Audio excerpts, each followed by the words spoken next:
Istanbul سے غازی منی vlog میں خوش آمدید۔ استنبول کے تاریخی آثار اور اہم اہل علم سے ملاقاتوں کے لیے صبح سویرے روانہ ہوئے۔ یہاں پر ہر امیر غریب پبلک ٹرانسپورٹ کو شوق سے استعمال کرتا ہے۔ استنبول کا بلدیہ بہت کام کرتا ہے۔ استنبول یونیورسٹی گئے۔ استنبول کو مساجد کا شہر بھی کہا جاتا ہے۔ ہر چند قدم کے بعد کوئی نہ کوئی مسجد، خانقاہ اور اسلامی آثار آ جاتے ہیں۔ ادارہ امور عسکریہ کا آفس دیکھا۔ ٹورسٹ پوائنٹ جا کر دنیا بھر سے آنے والے سیاحوں کو دیکھا۔ جگہ جگہ فلاحی کام کرنے والی NGOs نظر آتی ہیں۔ ایک رفاہی ادارہ خون ڈونیٹ کرنے کا کیمپ لگا ہوا تھا۔ استنبول میں لوگ پیدل بھی خوب چلتے ہیں اور سائیکلنگ کا بھی بہت استعمال کرتے ہیں۔ سائیکلوں کے لیے جگہ جگہ اسٹینڈ بنے ہوئے ہیں۔ خلیفہ سلطان عبدالحمید کے مزار جا کر فاتحہ خوانی کی۔ استنبول میں غازی کے مزار پر بھی گئے۔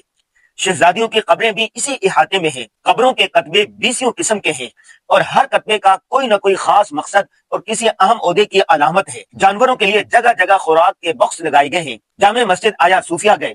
اندر جا کے عصر کی نماز پڑھی۔ اپنے مرحوم والدین کے لیے ایصال ثواب بھی کیا۔ جامع مسجد سلطان المعروف بلو ماسک بھی دیکھی۔